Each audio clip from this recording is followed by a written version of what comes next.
We will challenge the order. এবং মূল অর্ডারটা হলো এখানে নির্বাচন স্থগিত হয়ে যাওয়া, ইলেকশন প্রসেস স্থগিত হয়ে যাওয়া 30শে অক্টোবর পর্যন্ত। মাঝখানে এসে এভাবে যদি স্থগিত হয়ে যায় তাহলে অবশ্যই ঢাকা বিশ্ববিদ্যালয় মনে করে এই স্থগিতাদেশ কারো জন্যই কল্যাণকর নয়। আজকে একজন প্রার্থীর একটা রিট পিটিশনের অংশ হিসেবে হাইকোর্ট বিভাগ রুল জারি করেছেন এবং ডাকসুর নির্বাচন প্রক্রিয়াকে স্থগিত করেছেন।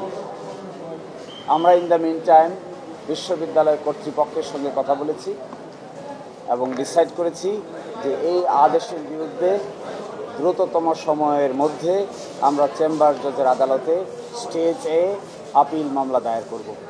আমাদের যতটুকু অভিজ্ঞতা আছে, যেহেতু পিটিশনার তার পিটিশনে ডাকসুর নির্বাচন স্থগিত চান নাই, না চাওয়া সত্ত্বেও হাইকোর্ট বিভাগ ডাকসুর নির্বাচন স্থগিত করেছেন।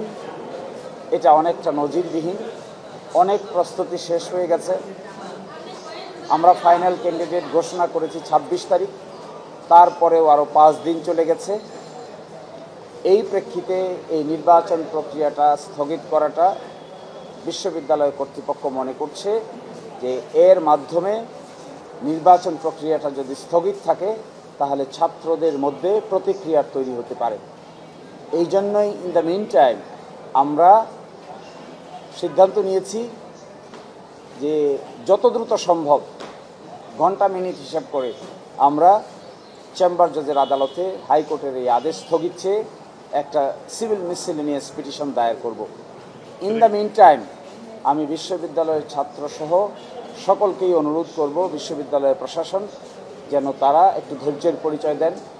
সকলেই যেন এই ব্যাপারটিকে আদালতের একটি কর্মকাণ্ড, আদালতেই ফয়সালা করার একটু সুযোগ দেন।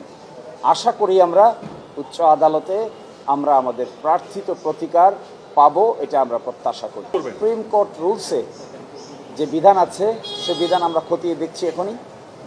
সেই বিধান অনুযায়ী আমরা দ্রুত পদক্ষেপ নেব। আশা করি আপনারা খুব দ্রুতই সেটা জানতে পাবেন। ইতিমধ্যে we have started the process এবং এই প্রসেসটা কমপ্লিট করতে যত সময় লাগবে এই সময়ের ভিতরেই আমরা চেম্বার জজের আদালতে গিয়ে হাজির হব, considering it's national importance.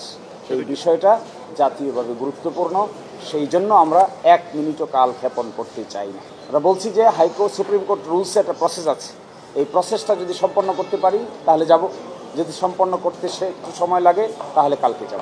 Dhaka বিশ্ববিদ্যালয়ের কর্তৃপক্ষ মনে করছেন যে বিশ্ববিদ্যালয়ের পক্ষ থেকে যে প্রস্তুতি নেওয়া হয়েছে, যে প্রক্রিয়া অবলম্বন করা হয়েছে, সেই প্রক্রিয়াটা মাঝখানে এসে এভাবে যদি স্থগিত হয়ে যায় তাহলে অবশ্যই ঢাকা বিশ্ববিদ্যালয় মনে করে এই স্থগিতাদেশ কারো জন্যই কল্যাণকর নয়। এই জন্য অলরেডি ঢাকা বিশ্ববিদ্যালয় তার আইনজীবীদেরকে ইতিমধ্যে ইনস্ট্রাকশন দিয়েছে প্রপার আইনি অ্যাকশন নেওয়ার জন্য।